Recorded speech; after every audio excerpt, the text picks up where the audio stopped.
And I want to say praise to the Most High God of Abraham, Isaac, and Jacob. And peace to all of you that are here on today's, the Lord's Holy Sabbath Day. We're streaming live on Facebook at Israel, the Church of Jesus, Toronto. We are also streaming live on YouTube, on Instagram at Israel, the Church of Jesus, Toronto. And we can also be found on YouTube at Israel, the Church of Jesus, Toronto. So if you find yourself where you're not nearby a congregation that you can physically keep a holy convocation, then the next best thing is to tune in to one of the live streams. But if you are, 5, 10, 20, 30 minutes away from the congregation, then you need to come down and keep the holy convocation as commanded by God. That being said, we'll go ahead and get into today's lesson. Obviously, we're all here last night for the Passover. We kept the Passover last night. We're still in the day of the Passover right now. So we know that sundown tonight is the Feast of Unleavened Bread. So all of us have been preparing to get the leaven out of our house, the leavened bread out of our house as commanded by God in the Bible. And it's always good practice to try to get that done. This is not, the commandment is to get it done by the first day of the Feast of Unleavened Bread. Right. So technically, you have until that time to get the leaven out. But it's always good practice to try to get it done by the Passover, because what's the point of taking the Passover, which is the unleavened bread, and then eat leavened bread for a few more hours and then not eating it? It's the Passover signifies being passed over of your sins, and the Feast of Unleavened Bread signifies walking in newness of life and trying not to sin. So there's really no point in dragging the leavened bread all the way to the edge of night as far as you can take it. So again, that's technically, biblically, the law is that you have until the first day of the Feast of Unleavened Bread. But again, just as a suggestion, it's always good to try to get ahead of the curve and get it out for the Passover. This way, kind of focus on other things. As opposed to still cleaning. But the Lord did give us that time and that period to do it. So that being said, we'll go ahead and get into today's Sabbath lesson. The title of the lesson is, Watch Your Mouth, Every Idle Word. Watch your mouth, every idle word. And usually when, the Lord inspires me to put these lessons together, I try to come up with the title. I try to make it a complete thought. But there's so many dynamics to this,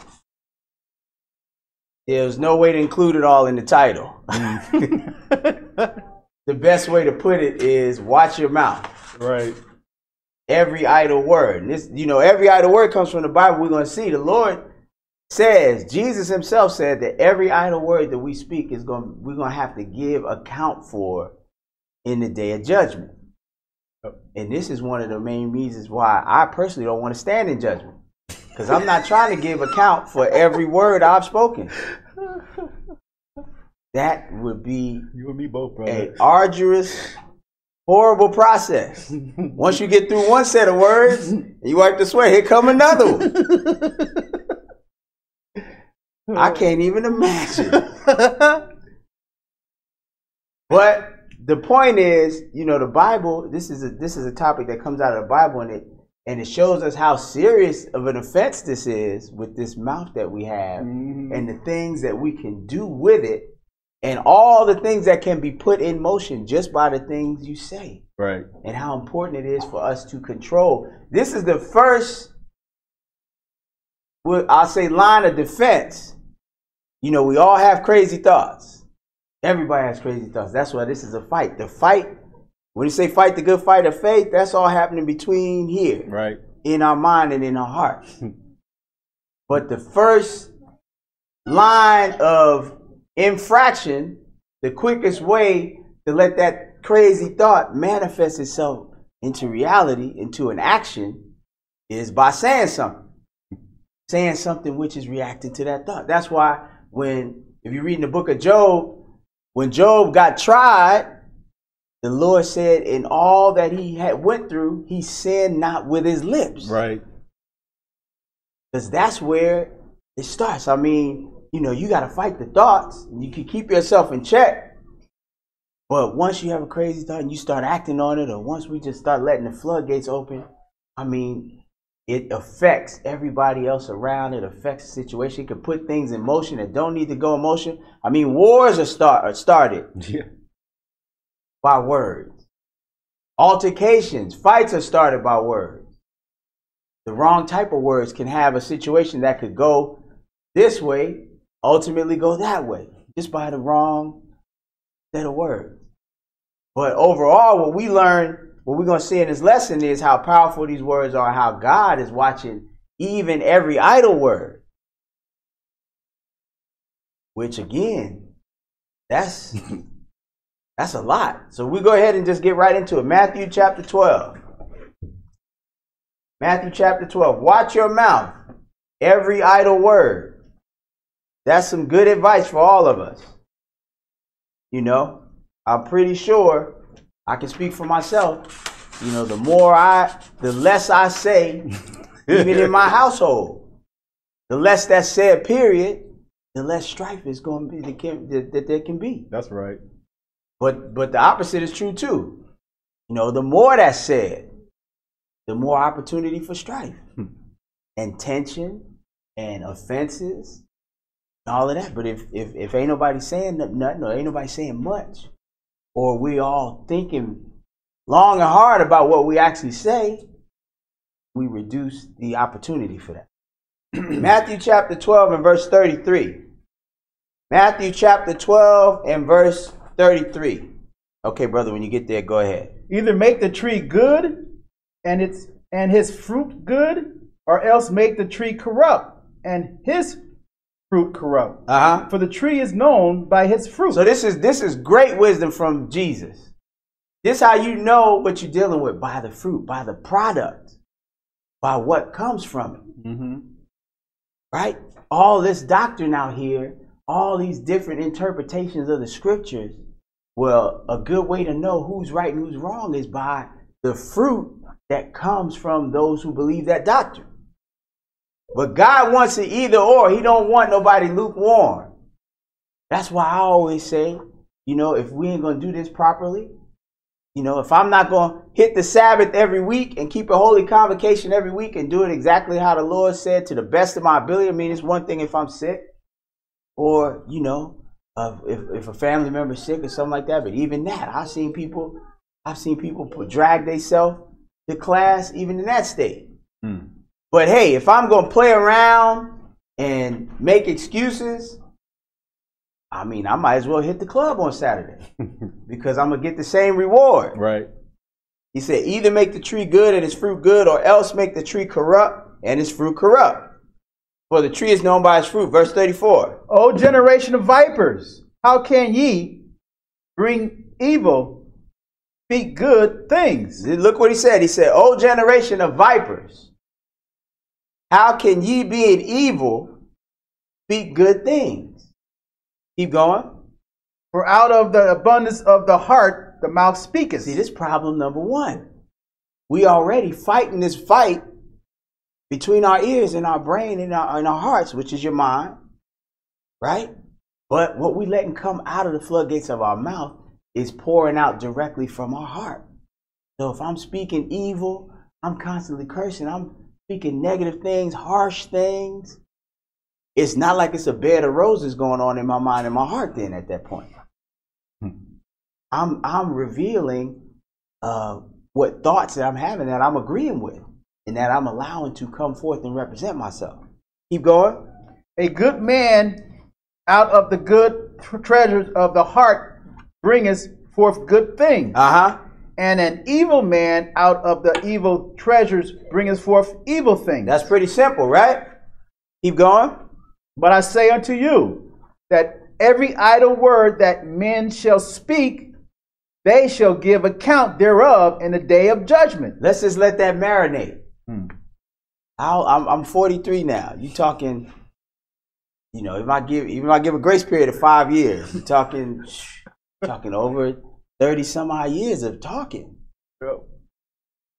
And you telling me I gotta answer for everything that I said?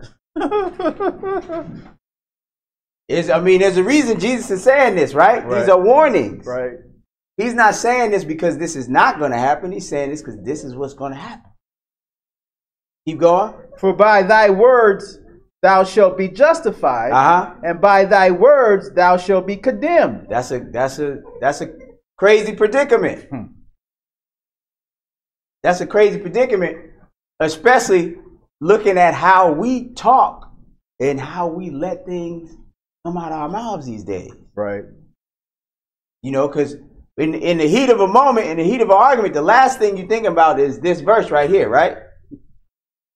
That you're going to give account for everything that you let come out your mouth. Imagine if somebody was able to pop up right in the middle of an argument with a sign that said, remember, everything you about to say, you have to give account. Now go.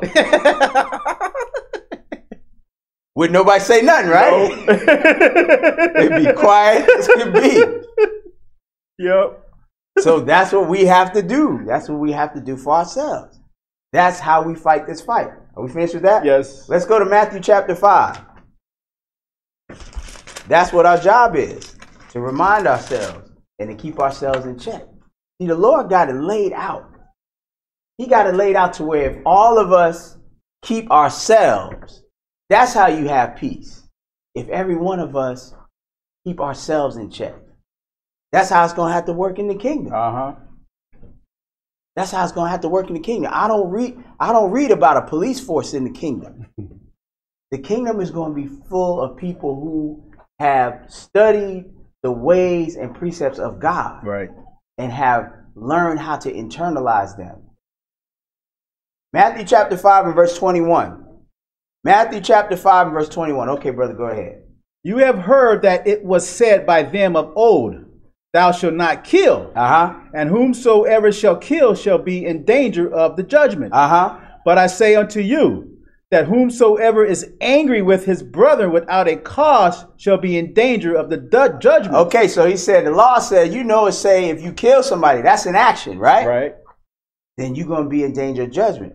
But he's saying he's upping the ante and making us understand where the process of trying to murder someone starts.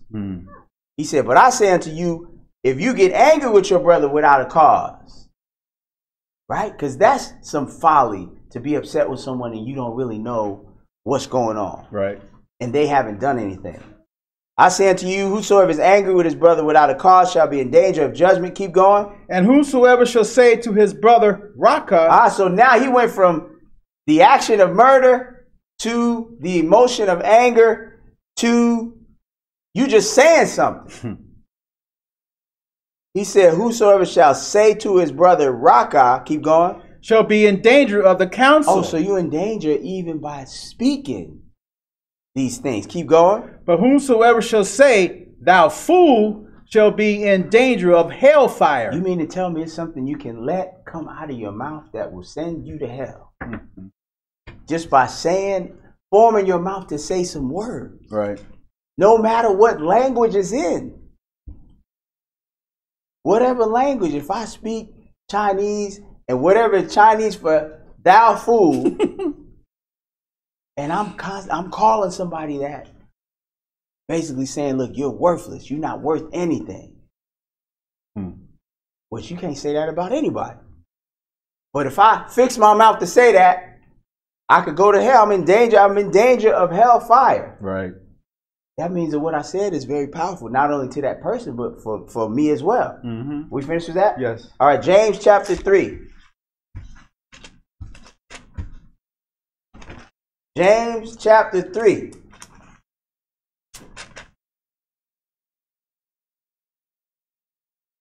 James chapter 3 and verse 1. Okay, brother, go ahead. My brethren, be not many masters, knowing that we shall receive the greatest condemnation. For in many things we offend all. If any man offend not in word, the same is a perfect man, and able and able also to bridle the whole body. So notice what he said. It said, if you able to not offend in word, the same is the perfect man. That's showing us how difficult and how hard, how much of a struggle it is to keep this tongue and the things we say in check. Which shows us where we need to put our energy, right? That means we need to put a massive amount of energy in doing that. Keep going. Behold, we put bits in the horses' mouths that they obey us, and we turn about their whole body. Behold also the ships, which though they be so great and are driven of fierce winds, yet are they turned about with a very small helm. Whithersoever the governor listens. Even so the tongue is a little member, and boasts great things.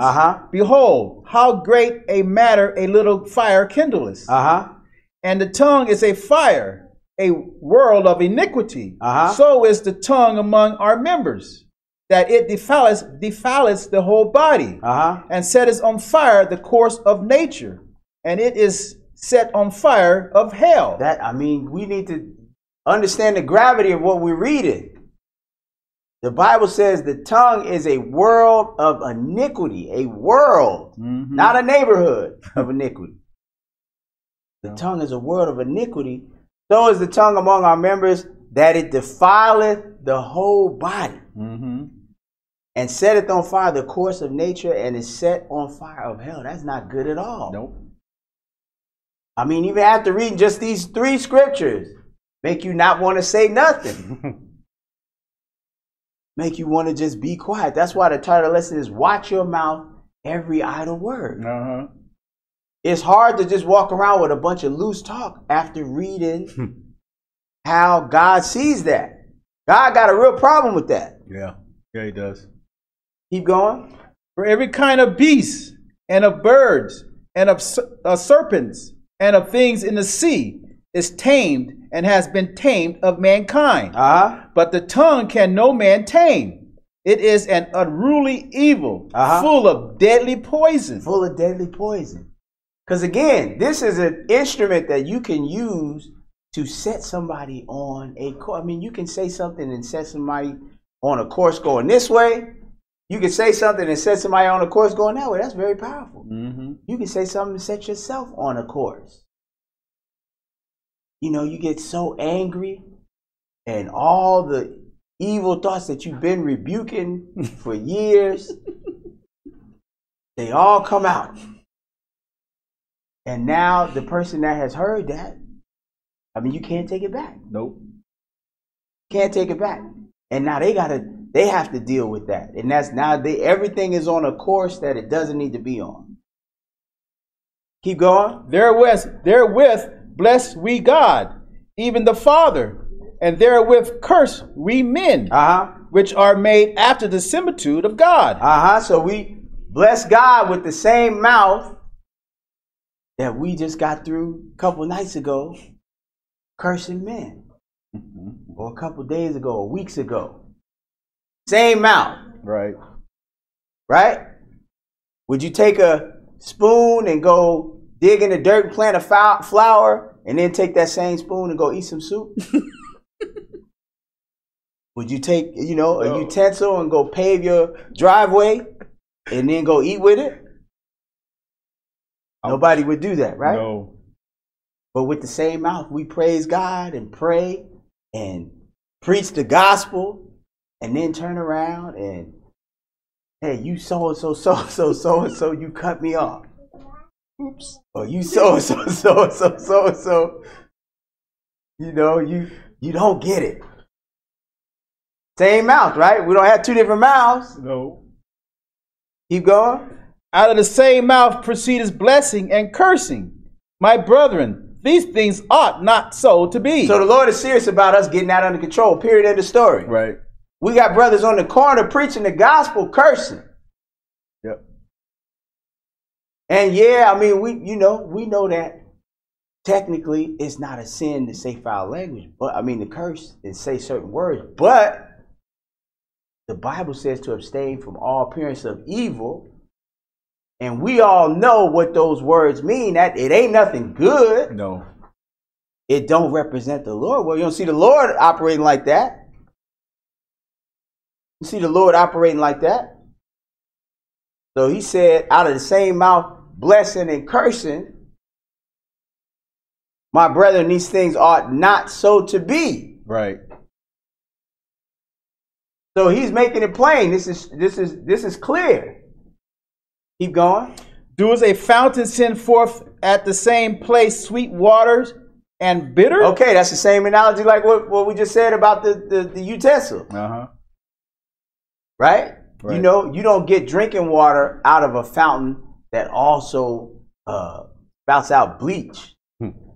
You got to do that in two different things, right? Right. You got some cleanser or some cleaning bleach. It's not going to come out of the same faucet as drinking water. Keep going. Can the fig tree, my brethren, bear olive berries? Neither a vine figs. So can no fountain both yield salt water and fresh. Right. Right. So the Lord is making this clear. And he said that you know a tree by its fruit. Right. So this goes with the other lesson that we did a month ago or so, showing that, look, people that don't believe in God can notice the fruit of you that do believe in God. He said, you know a tree by its fruit. That goes for everybody. That goes for everybody. So if we operate in the Spirit of God, then people will see the effects of that. That's what he said, right? Uh-huh. People can see a fig tree and what fruit comes off the fig tree, right? Mm-hmm. You don't need a Bible for that. You see figs. You're not going there for berries. So it's the same with servants of God. With a servant of God, you're supposed to have the fruit that comes with dealing with the Spirit of God. And any other fruit, people can see it. If you coming with love, joy, peace, patience, all of that type of stuff, then people can see that. They don't need a Bible to see that that's how you coming. Are we finished with that? Yes. Okay, Proverbs 18. Proverbs 18. So the more we read about this, the more we see this is serious business. This is serious business, what we letting come out our mouth. If we think about it, it should make sense, because Jesus, one of his names is what? The Word of God. We literally get salvation from words. Yeah. Literally. That's how we get salvation, from hearing these words and then acting on them. So show you how powerful words can be. Right? Proverbs 18 and verse 4. Proverbs 18 and verse 4. Okay, brother, go ahead. The words of a man's mouth are as deep waters. That's a big statement, right? That's a big statement.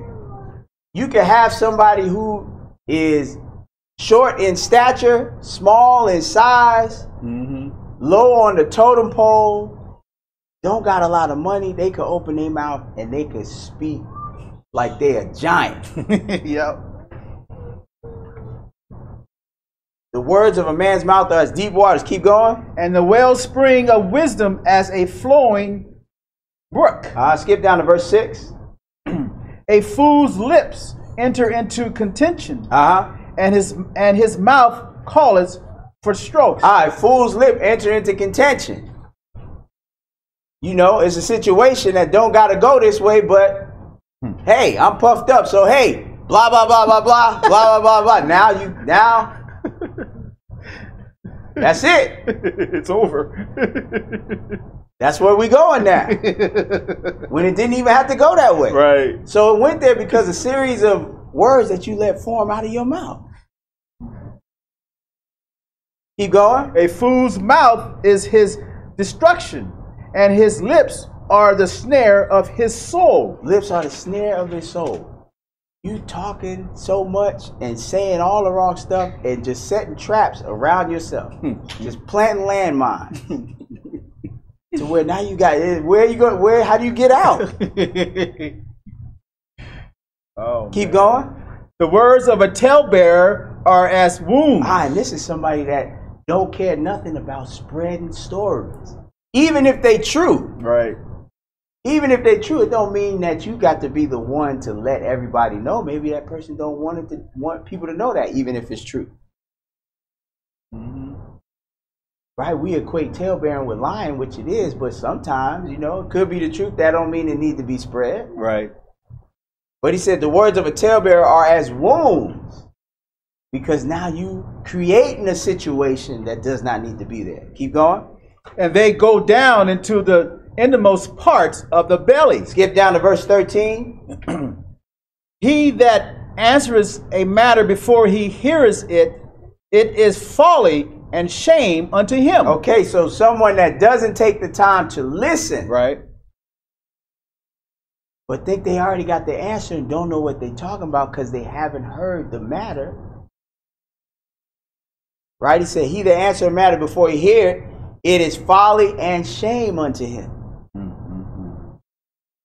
Skip down to verse 15 and go ahead. The heart of the prudent getteth knowledge, and the ear of the wise seeketh knowledge. So wisdom, or somebody that's wise, is somebody that is ready to listen because they really want to understand what your honest perspective is.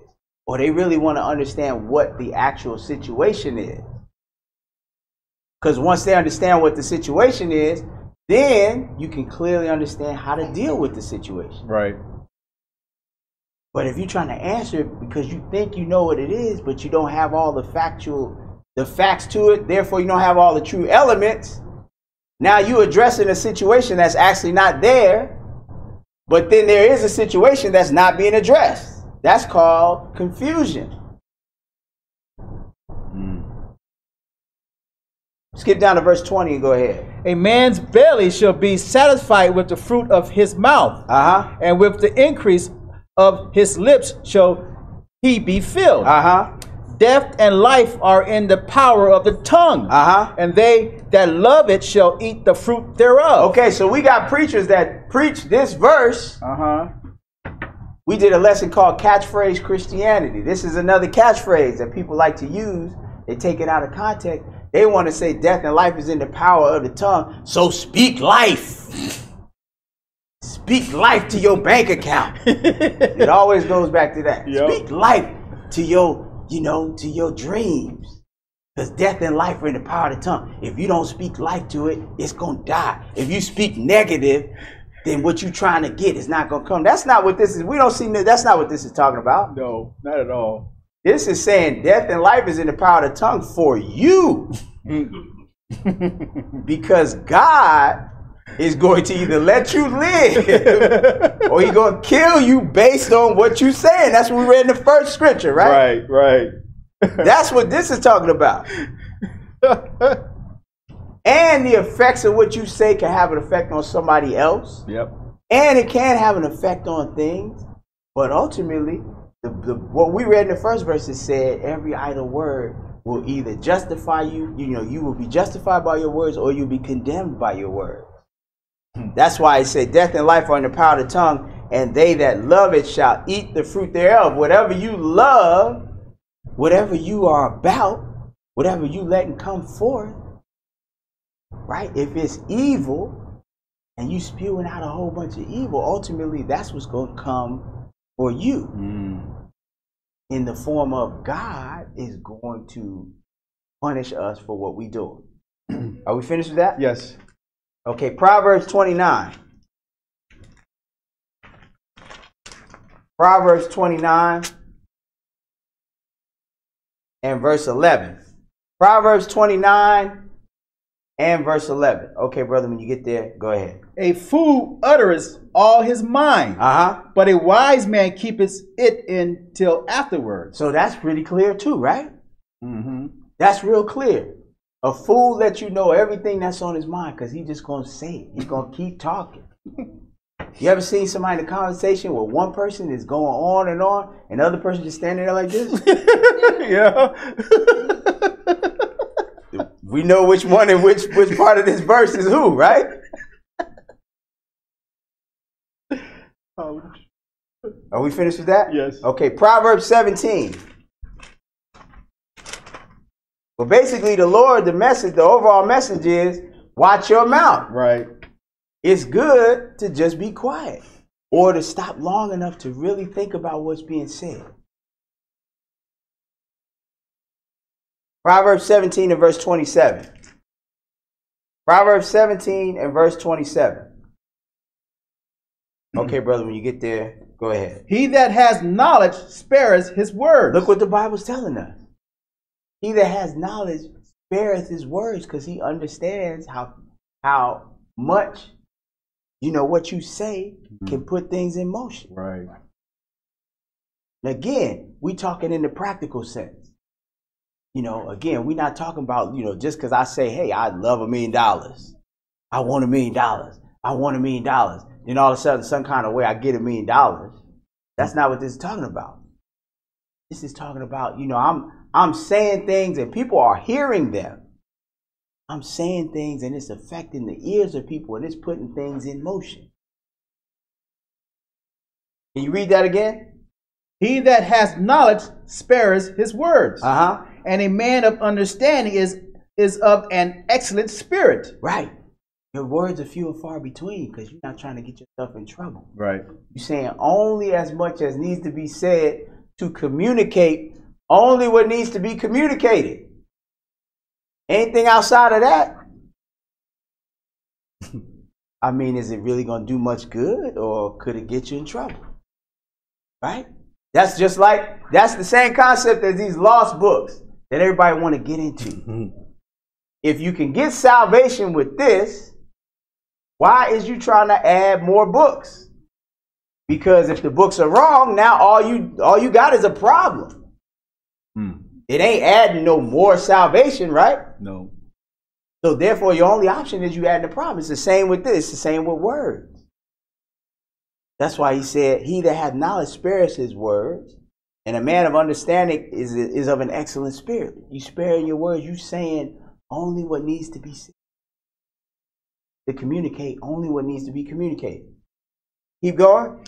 Even a fool, when he holdeth his peace, is counted wise. Uh-huh. And he that shutteth his lips is esteemed esteemed a man of understanding. So again, what we seeing over and over is be quiet, right? Yeah.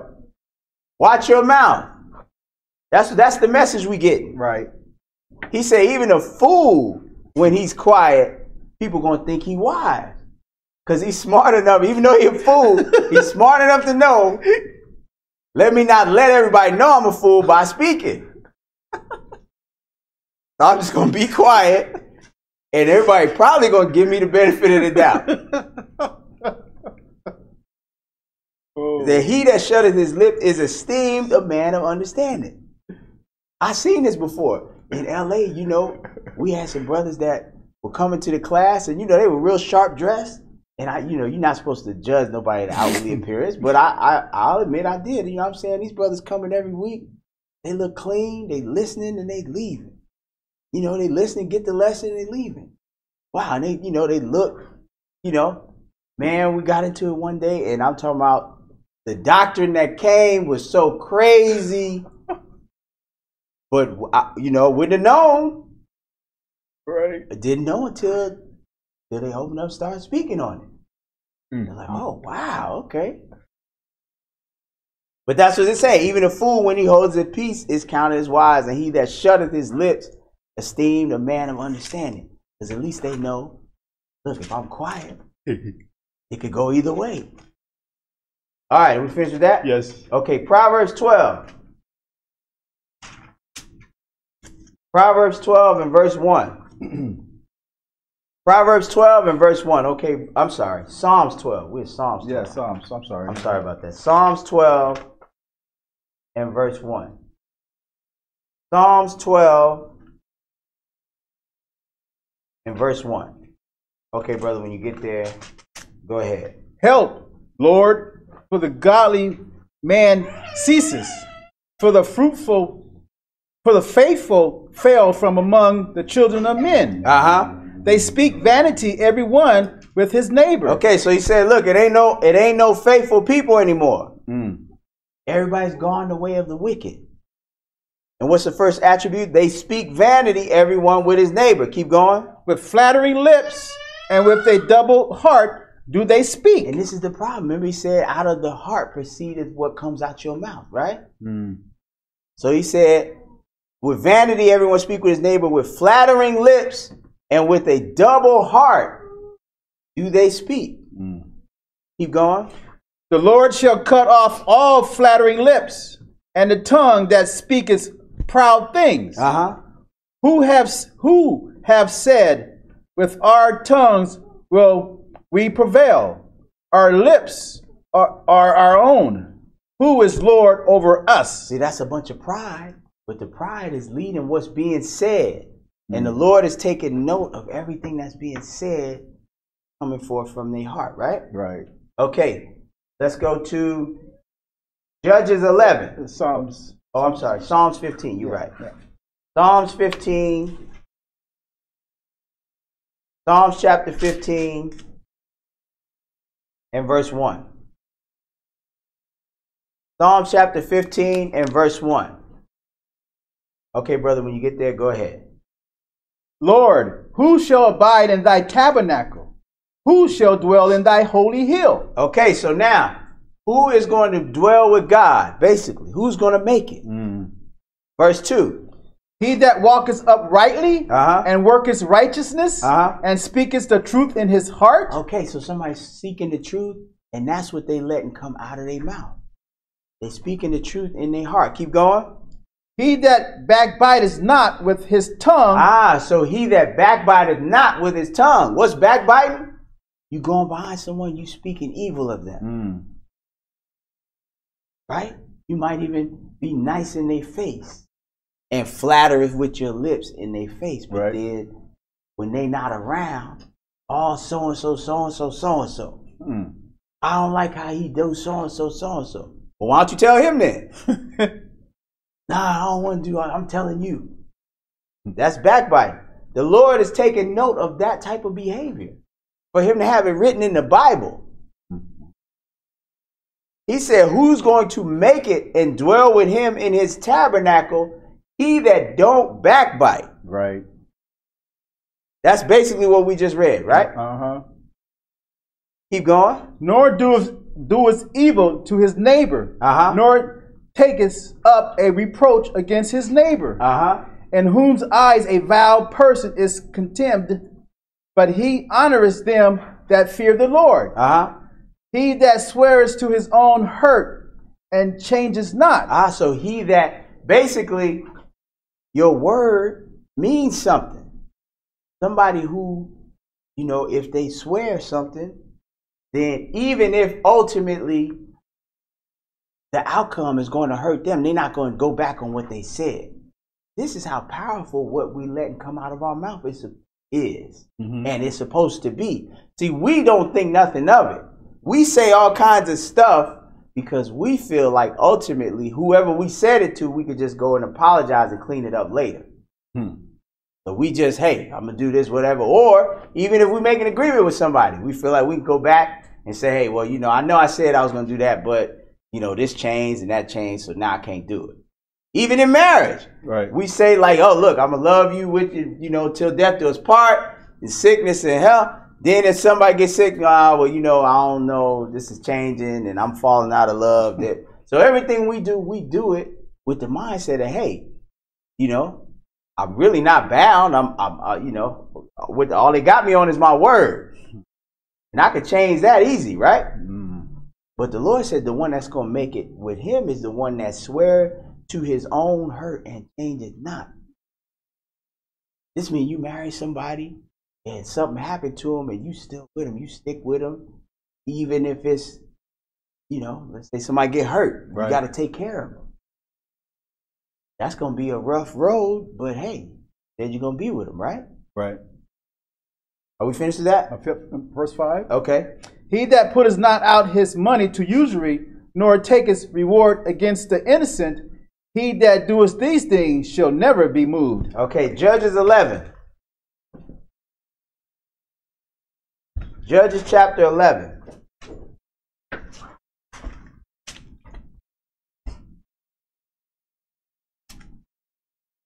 Judges chapter 11 and verse 29. Judges chapter 11 and verse 29. Judges 11 and 29. Okay, brother, when you get there, go ahead. Then the Spirit of the Lord came upon Jephthah, and he passed over Gilead and Manasseh, and passed over Mizpah of Gilead, and from Mizpah of Gilead he passed over unto the children of Ammon.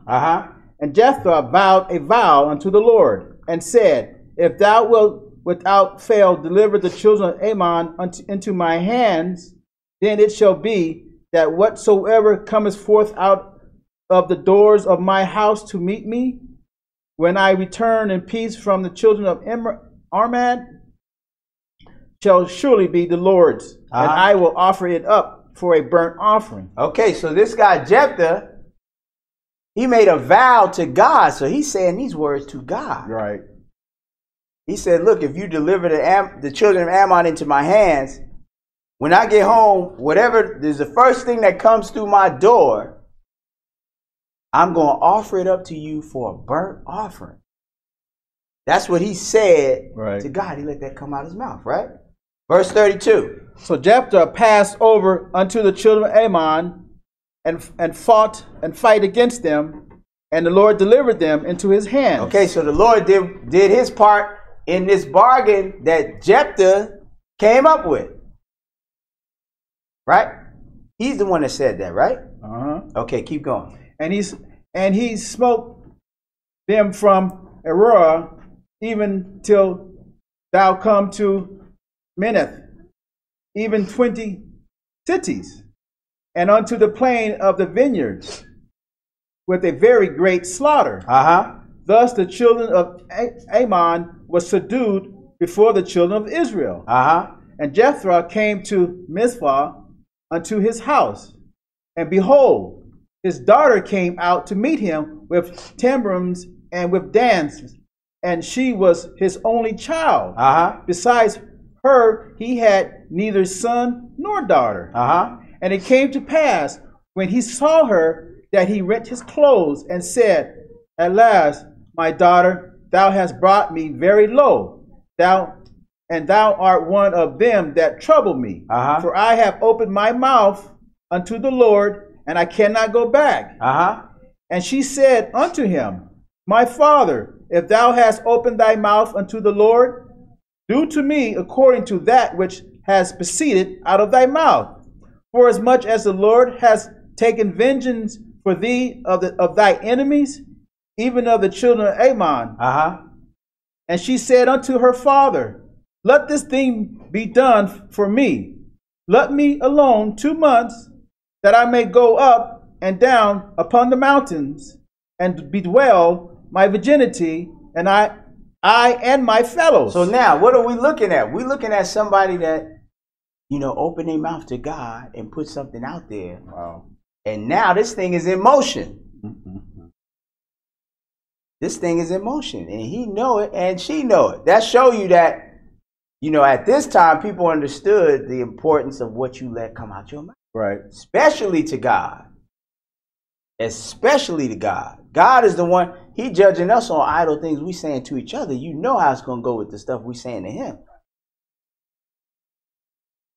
But he basically now is in a situation where he got to do something he definitely don't want to do. But he said, look, I can't go back because I let these words come out of my mouth. So that shows us how we're supposed to be about marriage and about agreements and stuff like that, right?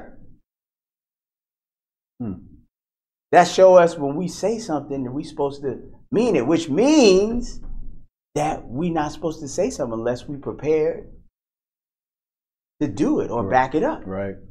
And if we ain't prepared to back it up, we need to watch our mouth and not say it at all. This gives us the gravity and the importance of what God is trying to show us. Again, that's what I'm saying. After I put this lesson together, I didn't really want to say nothing to nobody. Because it make you just don't want to say nothing. Yeah. But that would be good. That would be good. Okay, keep going. And he said, Go, And he sent her away for 2 months. And she went with her companions and bewailed her virginity upon the mountains. And it came to pass at the end of 2 months that she returned unto her father, who did with her according to his vow which he had vowed. And she knew no man. And it was a custom in Israel that the daughters of Israel went yearly to lament the daughter of Jephthah, the Gileadite, for 4 days in a year. So he ended up having to, he said, whatever comes through the door, I'm gonna offer up as a burnt offering. Wow. He ended up having to go through with that because he let it come out of his mouth. Do we understand the gravity of what we read? This would when the book say death and life are in the power of the tongue, this what it means. We letting something come out of our mouth, then what follows and the actions that follow and all of that, that's all encompassed in what we said. Are we finished with that? Yes. Let's go to Numbers chapter 30.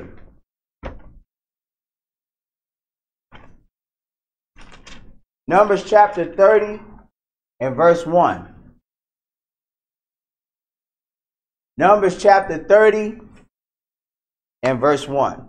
Okay, brother, when you get there, go ahead. And Moses spake unto the heads of the tribes concerning the children of Israel, saying, This is the thing which the Lord has commanded.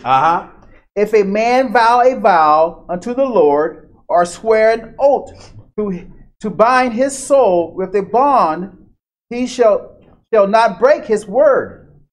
He shall do according to all that proceeded out of his mouth. He shall do according to all that he thought. He shall do according to all that proceeded out of his mouth. Right. And that's what Jephthah had to do, right? That's how serious this is. If a man vow a vow unto the Lord, or swear an oath to bind his soul with a bond, he shall not break his word. He shall do according to all that proceedeth out of his mouth. That's why the title of the lesson is Watch Your Mouth. Because whatever you let come out of your mouth, you got to deal with. Right. Even every idle word. Verse 3. If a woman also vow a vow unto the Lord, and bind herself by a bond, being in her father's house in her youth, and her father hear her vow, and her bond wherewith she had bound her soul, and her father shall hold his peace at her, then all her vows shall stand, and every bond wherewith she has bound her soul shall stand. But if her father disallow her in the day that he heareth not any of her vows, or her bonds wherewith she has bound her soul shall stand, and the Lord shall forgive her, because her father disallowed her. Okay, so if a woman vows a vow and she's still living at home with her father, right? Because obviously he would be the head, and she vows a vow and he hear it, he say, nope, you're not doing that. Then that vow doesn't stand. She doesn't have to deal with it. She doesn't have to do it. Right. Because her father disallowed it, right? But if he hears the vow and he don't say nothing, then her vow is valid. So the Lord is leaving room for the head, which is the man, in this case the father, to use some discretion, which after what we just read, it would have been good if somebody was able to do that for Jephthah, but the man don't have that leeway. Right. The man don't have that leeway. Whatever we say, that is what it is. But the woman, being the weaker vessel, has that leeway. She say something, the man can come behind and say, look, no, I disallow that. You're not doing that. But that show you that for him to say that, she let something come out of her mouth that should not have come out of her mouth. Right. That she may not have thought through completely, like Jephthah. I'm sure Jephthah did not think that was going to happen, but he didn't think it through. And that's the problem with coming up with contracts for God. Like God had already gave us a contract on how He's gonna take care of us if we obey His commandments. So it really ain't no need for us to try to add to this contract. Which, you know what I'm saying? That's right. If I'm coming up with a vow, I'm coming up with it. So if I don't know what I'm doing, I have not foreseen every instance, then, too bad. Whatever I said, I got to do it how I said it. Right. So this is showing that, hey, the Lord is giving the woman some leeway, because maybe this is something she shouldn't even be trying to bind herself to. Go ahead. And if she had at all an husband, when she vowed or uttered out of her lips, wherewith she bound her soul, and her husband heard it, and held his peace at her in the day that he heard it, then her vow shall stand, and her bonds wherewith she bound her soul shall stand. But if her husband disallowed her on the day that he heard it, then he shall make her vows which she vowed, and that which she uttered with her lips, wherewith she bound her soul, of none effect, and the Lord shall forgive her. Okay, so the husband got the same power that the father had. Right. A woman is in the household of a husband. She say, hey, I'm going to do so-and-so, so-and-so, such and such. He could be quiet once he heard it, and then that is what it is. Hey, I'm getting a bonus check. Instead of, I'm going to give 10% tithe, and then I'm going to give another 40%, as a free will offering. The husband hear it. If he don't say nothing, then she got to do it. But he has the leeway to say, no, we'll do the 10%, and then let's see. Or he can say, hey, I'm with you. Go ahead and do it. Keep going. But every vow of a widow and of her that is divorced, wherewith they have bound their souls, shall stand against her. And if she vow in her husband's house, or bound her soul by a bond with an oath, and her husband heard it, and held his peace at her, and disallowed her not, then all her vows shall stand, and every bond wherewith she bound her soul shall stand. But if her husband had utterly made them void on the day he heard them, then whatsoever proceedeth out of her lips concerning her vows, or concerning the bonds of her soul, shall not stand. Her husband has made them void, and the Lord shall forgive her. Okay, so this is a widow now. So every vow of a widow or of her that is divorced, wherewith they have bound their soul, shall stand against her. So there's nobody there to be like, no. So whatever you saying, that's going to stand. Right. But if you said something and your husband heard it, let's say this was in the past, and now you're a widow, but your husband heard it, disallowed it, it's still disallowed. Where we at, 13? Yes. Okay, go ahead. Every vow that every binding oath to affect the soul, her husband may establish it, or her husband may make it void. But if her husband altogether hold his peace at her from day to day, then he establishes all her vows, or all her bonds, which are upon her. He confirms them, because he held his peace at her in the day that he heard them. But if he shall anyways make them void after that he held them, then he shall bear her iniquities. So if he shall in any ways make them void after that he had heard them, then he shall bear her iniquity. Right. Keep going. These are the statutes which the Lord commanded Moses between a man and his wife, between the father and her daughter, being yet in her youth in her father's house. Okay, now let's go to Matthew 5. Matthew chapter 5.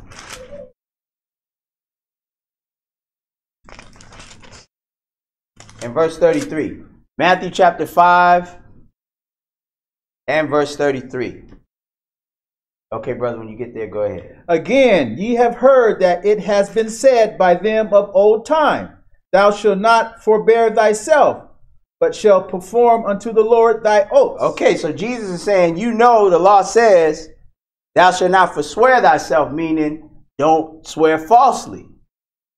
Meaning if you make an oath, then you got to perform it. Because if you have performed it, then you made that oath falsely. So it says, again, ye have heard that it hath been said by them of old, thou shalt not forswear thyself, but shalt perform to the Lord thy oaths, right? Verse 34. But I say unto you, swear not at all. Okay, but Jesus saying, don't even deal with none of that. Right. Don't even deal with it. Keep going. Neither by heaven, for it is God's throne. Nor by the earth, for it is his footstool. Neither by Jerusalem, for it is the city of the great king. Neither shalt thou swear by thy head. So he's saying anything you swearing by, you ain't got no control over it anyway. You can't swear by heaven. You can't swear by the earth. You can't swear by Jerusalem. You can't even swear by yourself. Keep going. Because thou canst not make one hair white or black. So he's saying don't even do it. Now, who's our head, right? Right. The head of every woman is the man. The head of the man is who? Christ. So just like the husband could tell the wife, nah, don't do it. Christ telling us, look, it's better not to vow a vow than to vow and not pay. Right. So especially in this scenario y'all in, where y'all have broken this thing, you in captivity, you ain't got control of your environment, really. You just trying to hold on to what you don't even deal with this. Keep going. But let your communications be yea, yea, nay, nay. Yeah, just say yes and mean that, or say no and mean that. Period. Because that's really all it takes. Like I said, the Lord, he already got a contract here for us. He say, if we serve him, he'll have an angel protection around us. Right. He'll take care of us. We don't even need to worry about, take no thought for our life or for our food and raiment. So it ain't no need to even try to add to that. Keep going. For whatsoever is more than these cometh of evil. Okay, Ecclesiastes 5. Ecclesiastes 5.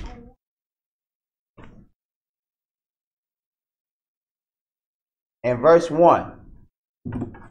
Ecclesiastes 5 and verse 1. Okay, brother, when you get there, go ahead. Keep thy foot when thou goest to the house of God, and be more ready to hear than to give the sacrifice of fools. For they consider not that they do evil. Be not rushed with thy mouth, and let not thy heart be hasty to utter anything before God. So this is, he said, when you go into the house of God, be ready to hear. Keep your foot, first of all. Keep yourself under control. You in the house of God. Be aware of what you're doing. He said, be ready to hear, then to give the sacrifice of fools, for they consider not that they do evil. People coming in and got this whole thing they want to do for God, and they want to do all this, and that ain't what it's all about. Be not rash with thy mouth, and let not thy heart be hasty to utter anything before God. But keep going. For God is in heaven, and thou upon the earth. Therefore let thy words be few. See what he's saying? Everything we reading is boiling down to what? Watch your mouth. That's why the title of the lesson is Watch Your Mouth. Like I said, by the time I got to the last one, I didn't want to say nada. Because it ain't no point. It's like, if it ain't necessary to say, why am I saying it? Keep going. For a dream cometh through the multitude of business, and a fool's voice is known by multitudes of words. We've been reading that over and over, right? So if we don't know anything, we know the Bible advises us to keep our words few. Only the things that need to be communicated to convey what need to be conveyed, and that's it. Keep going. When thou vowest a vow unto God, defer not to pay it. For he has no pleasure in fools. Pay that which thou hast vowed. Better is it that thou shouldest not vow than that thou shouldest vow and not pay. And that's why Jesus was like, look, just don't even do it. Right. Why are you even doing that? Because 9 out of 10, you gonna put yourself in a situation where you can't, you know, unless you know all the variables about what you promising to do, something pop up on you, you can't go back. Like what happened to Jephthah. Right? How many people prepared to do that? Did he see that coming? No. Jephthah did not see that coming. That's an example of, look, you don't know all the variables. Don't be trying to add, don't be trying to write no contracts. He said, it's better that thou shouldest not vow than that thou shouldest vow and not pay. Keep going.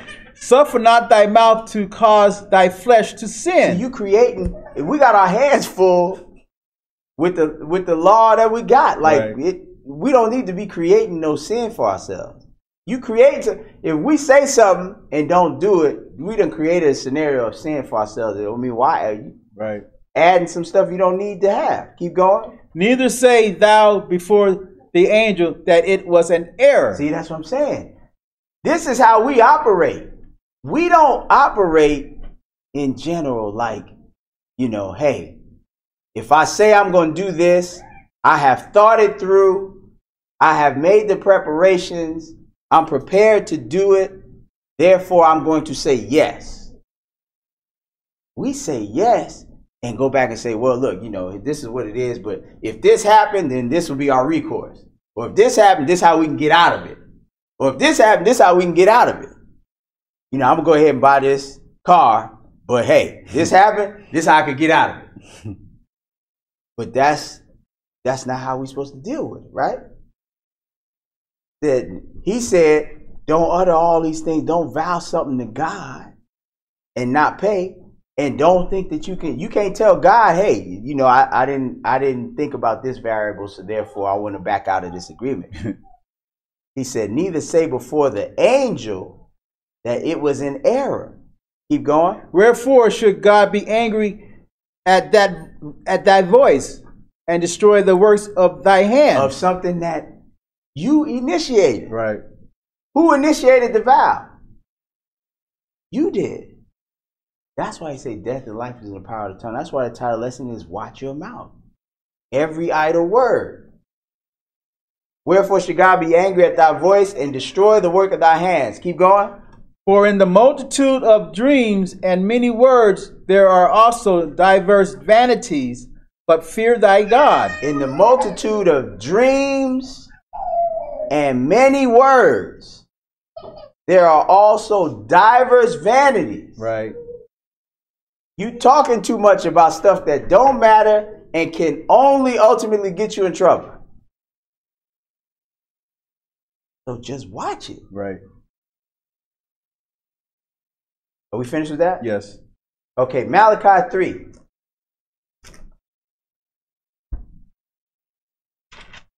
Malachi 3.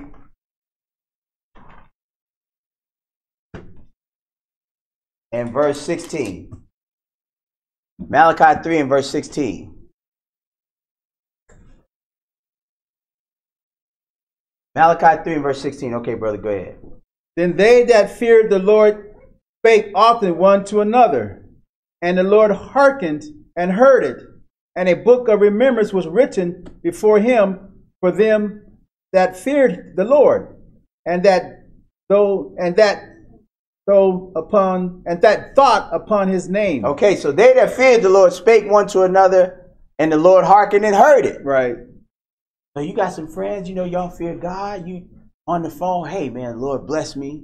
You know, he took care of us. We had this situation, but man, he saw us through it. Or hey, I'm going through this, but I know the Lord is going to bring us through it. Or man, you saw what happened over there, man, that's crazy. I pray the Lord have mercy on them and have mercy on us. Give us some more time to get this thing together. Say the Lord hearkened and heard it. So that, I mean, the Lord is listening. Yeah. People worried about, you know, Big Brother listening and worried about, you know, having the wrong people listening to their cell phone conversation and all that. This is who we need to be worried about. Is the Lord listening to these conversations, these words that's just, you know, that's just coming out. Right. So much so that he said the Lord heard it and a book of remembrance was written. Right. Now this is a good thing, but the point is, you know, death and life is in the power of the tongue, right? These people saying stuff and it's being recorded and written down. Mm-hmm. So now let's look at the result of this. Keep going. And they shall be mine, saith the Lord of hosts, in that day when I make up my jewels, and I will spare them as a man spares his own son that serveth him.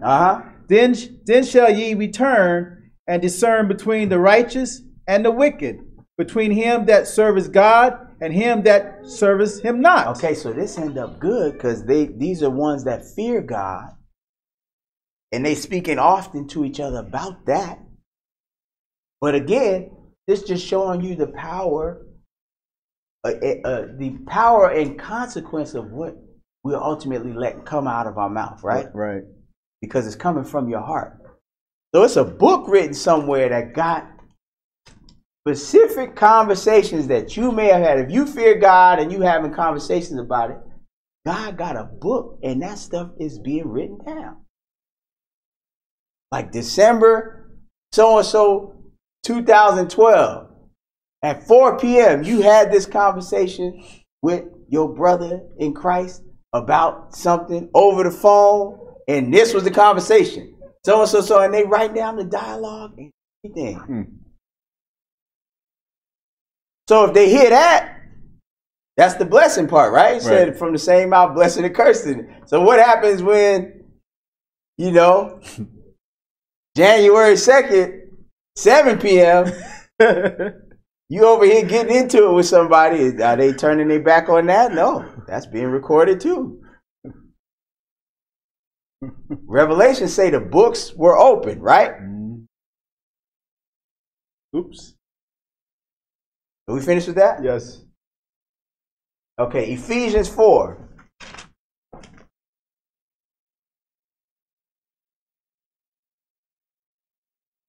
This is serious business. Yeah, Ephesians 4 and verse 25.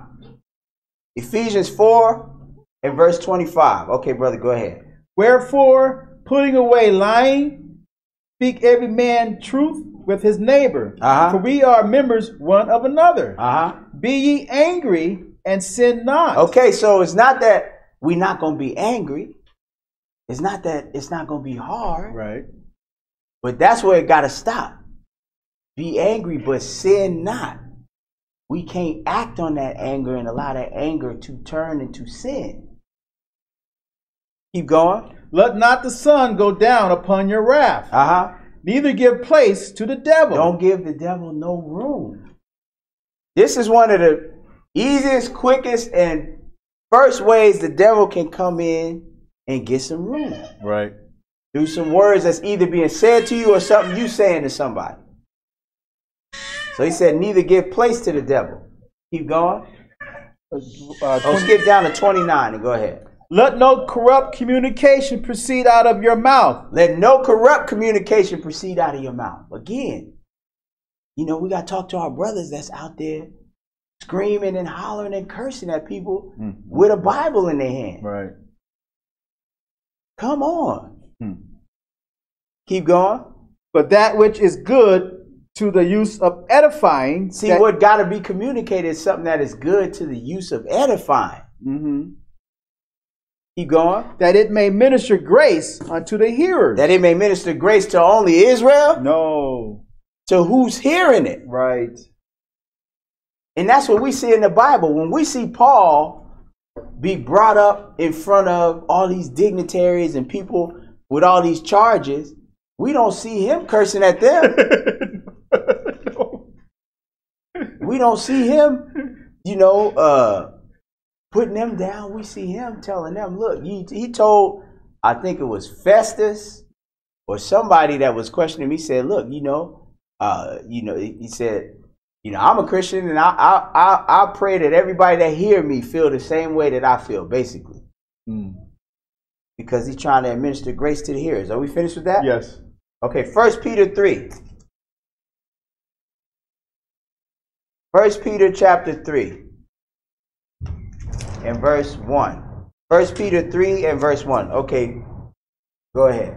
Likewise, ye wives, be in subjection to your own husbands, that if any obey not the word, they also may without the word be won by the conversations of the right. How they gonna be won? You talk about a woman that's married to somebody that don't believe, that don't obey the word. You talking about winning them over through your conversation. Right. Verse 2. While they behold your chaste conversations coupled with fear. Look at the attributes of that conversation. It's chaste and it's coupled with fear. So you know that's not somebody running off at the mouth. No. Out of control with the mouth. You know that's somebody that's watching their mouth, right? That's why the title of the lesson is Watch Your Mouth, Every Idle Word. This is somebody who understands that the things I'm saying, I got to choose it wisely. Got to choose wisely. Yep. And just that alone is going to make any man say, wow. Or any woman, you know, vice versa. A man who's choosing his words wisely and trying to make sure that, you know, what he's saying is something that is not going to come back, you know, to hurt anybody or to haunt anybody. Your chaste conversation coupled with fear.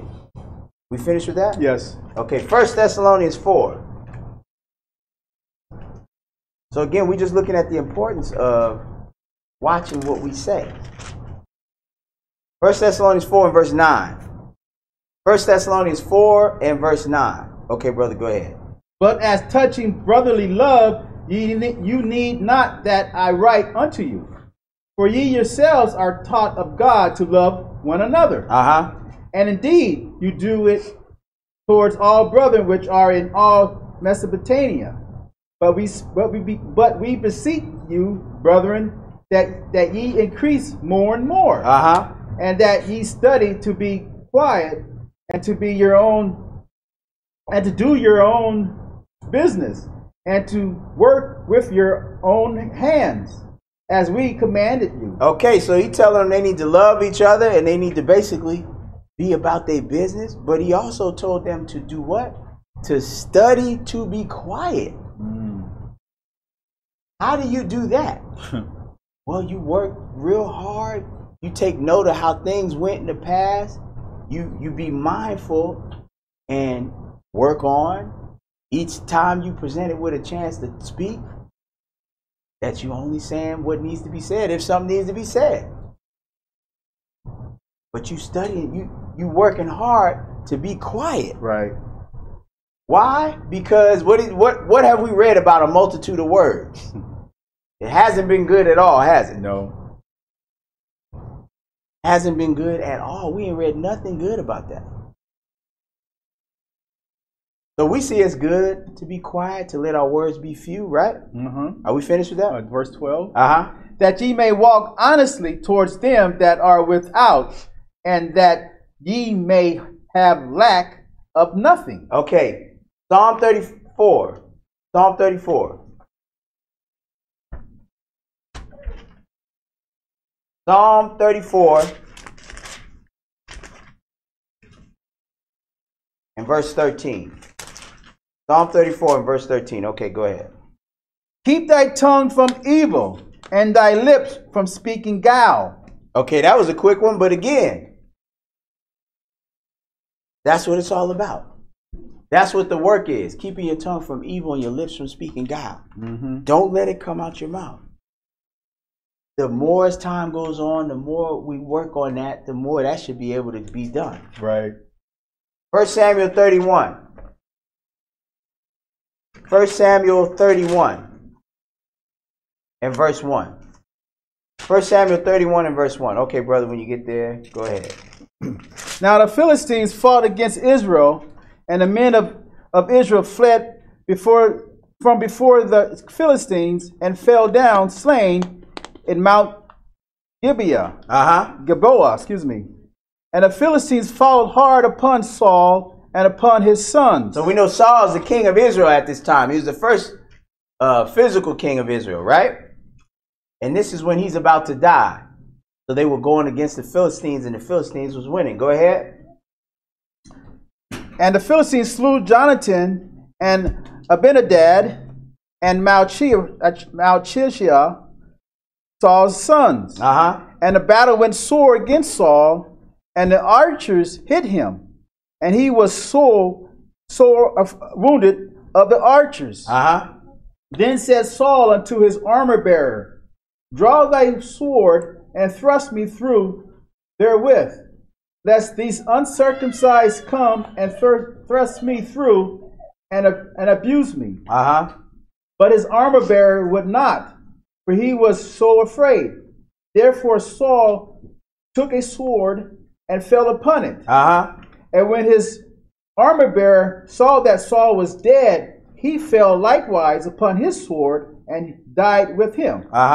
So Saul died, and his 3 sons, and his armor bearer, and all his men, that same day together. Okay, 2 Samuel 1. So we just saw how Saul died, right? Right. Saul killed himself. He fell on his own sword and died. So go right into 2 Samuel 1 and start at verse 1. 2 Samuel 1 and start at verse 1. But we saw in 1 Samuel that Saul tried to get his armor bearer to kill him, but he wouldn't, so he took his sword and he killed himself. Right. 2 Samuel 1 and verse 1. Okay, brother, go ahead. Now it came to pass after the death of Saul, when David was returned from the slaughter of the Amalekites, and David had abode 2 days in Ziklag, it came even to pass on the 3rd day that, behold, a man came out of the camp from Saul with his clothes rent and earth upon his head. And so it was when he came to David that he fell to the earth and did obedience. And David said unto him, From whence comest thou? And he said unto him, Out of the camp of Israel I escaped. And David said unto him, How went the matter? I pray thee, tell me. And he answered, That the people are fled from the battle, and many of the people also are fallen and dead.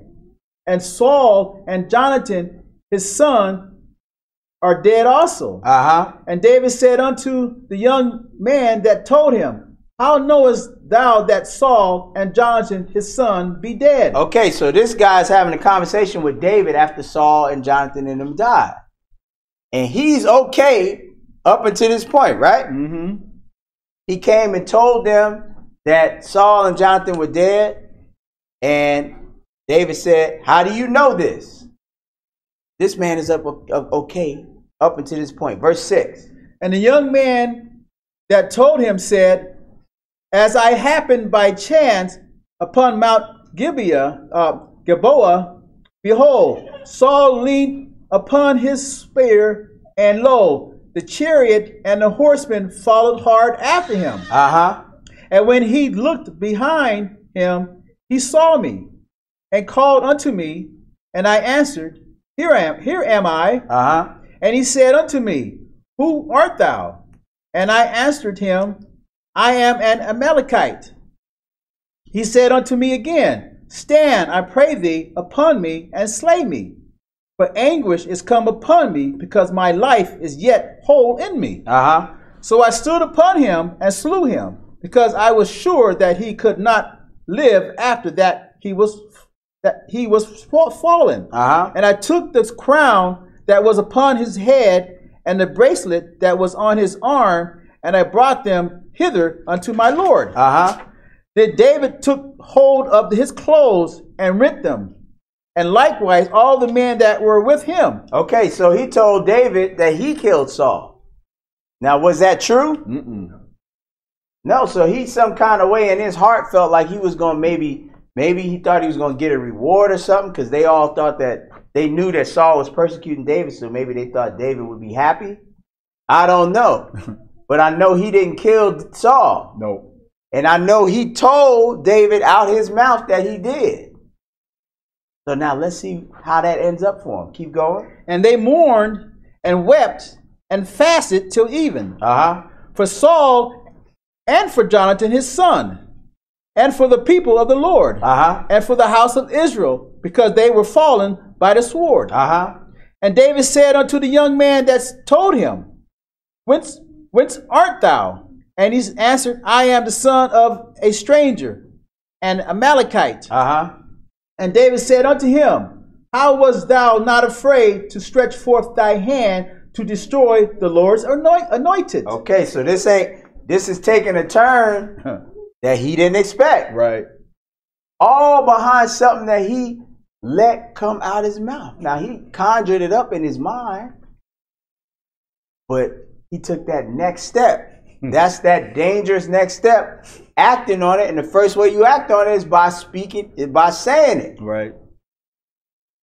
So he said, yeah, I'm going to take this crown, I'm going to take this bracelet, I'm going to go and I'm going to tell him, you know, I did it. All this he's saying in his mind, right? Right. And he was fine up until he said all that out his mouth to David. Now he's about to die. Keep going. And David called one of the young men and said, Go near and fall upon him. And he smote him that he died. And David said unto him, Thy blood be upon thy head, for thy mouth has testified against thee, saying, I have slain the Lord's anointed. And he didn't even do that. But he died, and David said, Your blood be upon your head, because your mouth have testified against you, saying, I've slain the Lord's anointed. Right.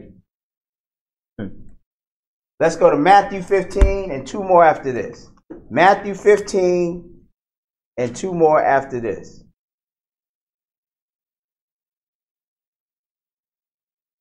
Matthew 15 and verse 1. Okay, go ahead.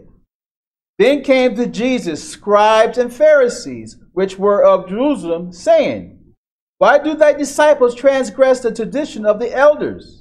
For they wash not their hands when they eat bread. Okay, so the Pharisees are coming at Jesus sideways with some stuff that don't matter. Right. God never said nothing about washing your hands when you eat bread. They come in all concerned about the tradition that they set up and don't care nothing about what God set up. A lot like the difference between Easter and Passover. People coming with their own tradition that they set up, which is Easter, all concerned about it and don't care nothing about the Passover, which is what God set up. But anyway, let's skip down to verse 7 and go ahead. Ye hypocrites, well did Elias prophesy of you, saying, This people draweth nigh unto me with their mouths, and honoreth me with their lips, but their heart is far from me. But in vain they do worship me, teaching for doctrines the commandments of men. And he called the multitude and said unto them, Hear and understand.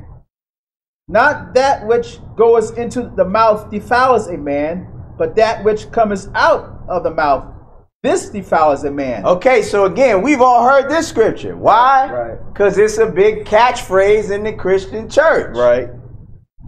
Because they take this out of context and they want to use this scripture to eat abominable food. They want to use this verse to eat some hog maws. That's not even what this is about, is it? Nope. This is about, he's saying, the Pharisees putting so much weight on you eating before you wash your hands. You know, maybe you could consider that nasty or whatever, but that's not what's going to defile you in the eyes of God, eating with dirty hands.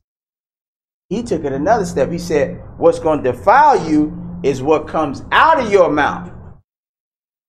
That's what he said, right? Right. Not that which goeth into the mouth defile a man.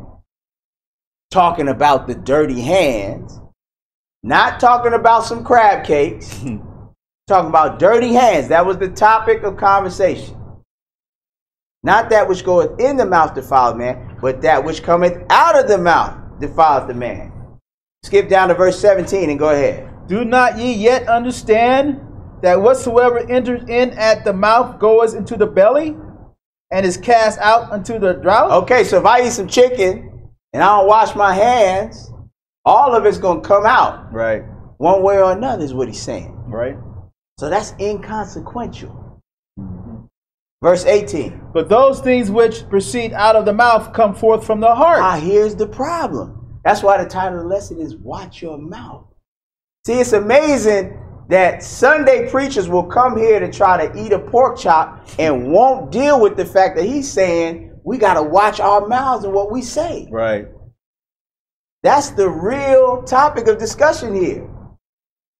Those things which proceeded out of the mouth come forth from the heart. That's the problem. Right. That's the problem. Again, if I'm cursing all the time, hollering all the time, always saying something negative, always upset, and that's what I'm speaking, that's got to be what's in my heart. Where else is it coming from? Keep going. And they defile the man. Ah, so what you say out of your mouth, which comes from your heart, it defiles you. Right. Keep going. For out of the heart proceeds evil thoughts, murders, adultery, fornication, theft, false witness, blasphemy. Okay, so out of the mouth come evil thoughts. Right. Right? Murders. Man, I really don't like that person. You know what I'm saying? It'd be better if we need to just go get them, right? Adulteries. Now, my wife won't know. Don't worry about it. She won't know. Fornications. Man, let's go hit the club, man. We're going to see some fine so-and-so. Man, you seen that chick? She was fine. This sound like normal conversation, though, right? Right. Thefts. You know, I found out, man, if we put this on the application where we supposed to get $1,000, we might get $1,500. You know, all I gotta do is say your child is mine this year. Yep. It sounds like normal conversation. Somebody's heard these conversations before, right? Oh yeah. This is what we talking about. Verse 20. These are the things which defile a man. These are the things which defile a man. And how do you get all this going? How do you get it going? It starts with the thought that comes from the heart, but ultimately you got to chop it up, right, and start talking about it to really get especially all this stuff. If this is what you're really trying to do, it's going to come out one way or another. Right. These are the things which defile a man. Keep going. But to eat with unclean hands. To eat with unclean hands was the topic, not crab cakes. Right. Tell it. Just want to make that point clear. We'll deal with this thoroughly when we get to Catchphrase Christianity Part 2. But the reason we're here is to illustrate what this actually means, which is talking about you talking crazy about stuff you ain't supposed to be talking about. It's going to get us all in trouble. These are the things which defile a man, but to eat with unwashed hands, keep going. Defile is not a man. Okay. Numbers 14 and one more place after that. Numbers 14. Numbers 14 and verse 15.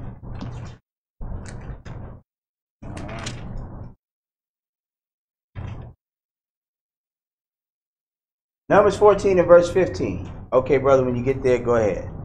Now, if thou shalt kill all this people as one man, then the nations which have heard the fame of thee... You know what? I think this is a typo.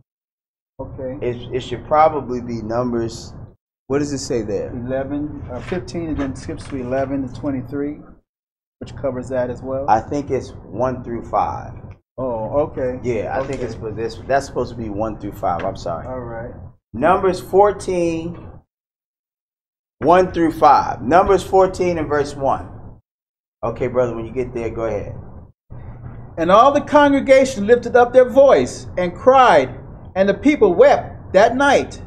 And all the children of Israel murmured against Moses and against Aaron. Okay, look what they're doing. It's the children of Israel just got brought out of Egypt by a miracle, miraculously by God. Right. They just saw their enemies crushed, drowned in the sea. And you talking about very soon after, it say they all murmured against Moses and against God. Can you do that quietly? No, murmuring means you off in the corner. You talking bad. They gonna say what they said. Watch. They murmured against Moses, against Aaron. Keep going. And the whole congregation said unto them, would God that we had died in the land of Egypt. They go to murmur. This is things that they saying. Keep going. Or would God we had died in the wilderness? And wherefore has the Lord brought us unto this land to fall by the sword, that our wives and our children should be a prey? Were it not better for us to return into Egypt? Now these are thoughts that if they having these thoughts, they should have been fighting. You should be able to see in their mind, they got swords out everywhere fighting these thoughts off. That's what they should have been doing. Right. But they having these thoughts and they agreeing with these thoughts and they letting this stuff come out their mouth. And it's going to get them in eternal trouble. Right. Keep going. And they said one to another, let us make a captain and let us return unto Egypt. Then Moses and Aaron fell on their faces before all the assembly of the congregation and of the children of Israel. Skip down to verse 7 and go ahead. And they spake unto all the company of the children of Israel, saying, the land which we passed through to search it is an exceedingly good land. If the Lord delight in us, then he will bring us into this land and give it us, a land which floweth with milk and honey. Only rebels, only rebel not ye against the Lord. Okay, hold it there. I think this is a typo again. So we saw them murmur against the Lord. Skip down to verse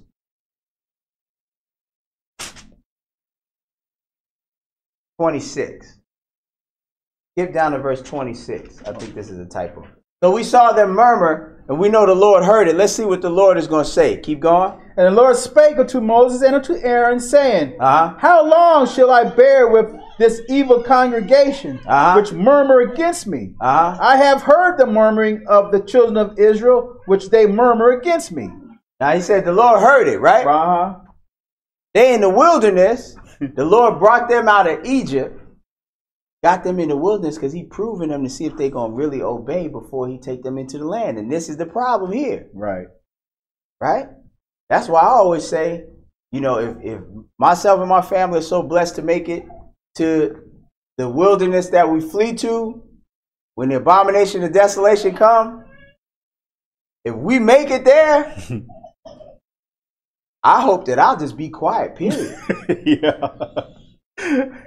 We just need to be mute, because what we won, right? We good. Good to go. All you could do is mess that up. That's all you could do. You can't make that no better. You in the wilderness. The tribulation going on, you over here safe. What is there to talk about? All you could do is mess that up. I pray, I pray that if we make it to that, I pray I have the presence of mind to not say nothing, to watch my mouth.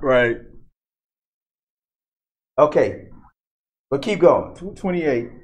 Say unto them, as truly as I live, saith the Lord, as ye have spoken in my ears, so will I do to you. Okay, so death and life are in the power of the tongue, right?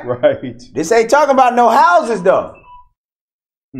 This talking about the Lord. He said, as ye have spoken in my ears, so will I do to you. Verse 29. Your carcasses shall fall in this wilderness, and all that were numbered of you, according to the whole number, from 20 years. Somebody go help her turn that.